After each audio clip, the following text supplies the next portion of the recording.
So the news kind of broke yesterday that Kilmarnock were due to almost be ready to announce the managerial appointment of Stuart Kettlewell to be taken over from Derek McInnes at Rugby Park, and they've officially confirmed it today. There's the quote-unquote scarf photo to prove it, and that does mean, in comparison to the four managerial choices that I thought might be the next candidates, I've got at least one right after posting the video. Davide Ancelotti then became the bookies' favourite again to take over at Rangers instead of Steven Gerrard, and I went and put all my eggs in the Steven Gerrard basket, and that seems to have gone cold over the past couple of days. So that one looks like it might be wrong, but Stuart Kettlewell being appointed as Kilmarnock boss means I've got at least one right, and that leaves it down to Dundee to appoint Sean Maloney, and Motherwell to appoint Tony Docherty for me to be 3 out of 4. And who knows, the Davide Ancelotti one could fall through, and then potentially Gerrard might make it 4 out of 4. Or I could be completely wrong with the other 3, and Stuart Kettlewell's the only one that I've gotten right. However, at least I've gotten one right. That's the main thing. In terms of how I think this appointment will go for Kilmarnock, I think, to be fair, overall, in their last season, I think European football maybe hampered them at the start. Few poor results after trying to get to Europe. They did, of course, get to the playoffs and narrowly missed out against Copenhagen. I think had they beat Cercle Bruges, which they should have done, they probably would have. That would have been enough to see them into Europe overall, because even if they got knocked out of the Europa League stage next, they wouldn't have had such a poor draw in terms of the playoff, I think, or potentially they could have got an easier opponent, got to the playoff of the Europa League, and then went into the Conference League.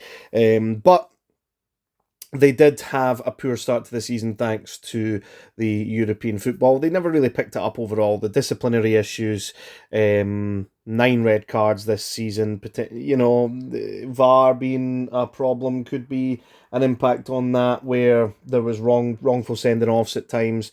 But disciplinary issues aside, I do think as long as they keep the core of their squad, they have a good squad to work with there, and they'll probably bring players in as well to help them out along the way. Stuart Kettlewell himself, I have said that obviously in the preview video for potential managerial candidates that I do like the football that he tries to play with teams.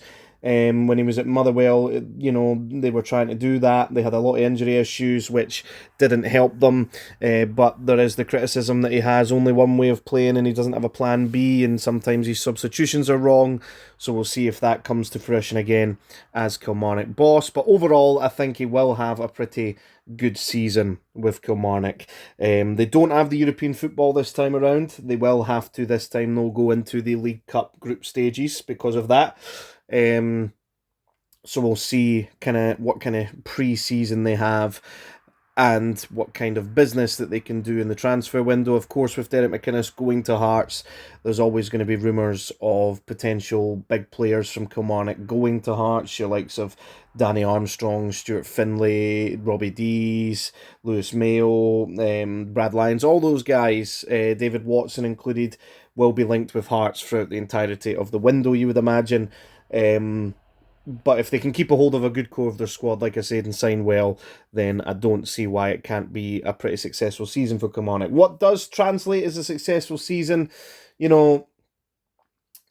Pushing for that top 6, I would say, being safe in the league for sure. That should be the minimum, I think, for a club like Kilmarnock. But pushing for that top 6, I think, next season we're going to have Celtic Rangers, of course, being 2 of the top 6. Hibs, will they get that? If they get to Europe, will they get that sort of drop off that clubs seem to get in Europe?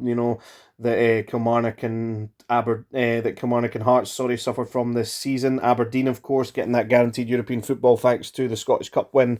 Will they have a massive drop off and finish in the bottom 6 because of that? Hearts, you'd expect them to bounce back and potentially get one of those top 6 places. Dundee United, of course, got Europe and then went down the next season. Now that they've got Europe again, will that happen again? St Mirren, can they get that top 6 place for the 4th season running? It's all variables at the moment. I think, though, at least competing for that top 6 spot should be something that would make Kilmarnock a successful season. They've got to address that away form. It's so poor. So that needs to be fully addressed, and potentially a little cup run for Kilmarnock, and I think that would be a successful first season in charge for Stuart Kettlewell. It could go absolutely opposite, and he could have a terrible start to life, and then potentially could get the sack. You know, Tony Docherty was a surprising sack. Stuart Kettlewell could get the sack at some point, and of course he did walk away from the Motherwell job, which the last two managers have done, so potentially that could be something that happens too. We'll just have to wait and see what happens. But Stuart Kettlewell officially confirmed as Kilmarnock boss. Let me know if you've got any thoughts on it down below. Please check out the other videos on the channel, and I'll catch you in the next one.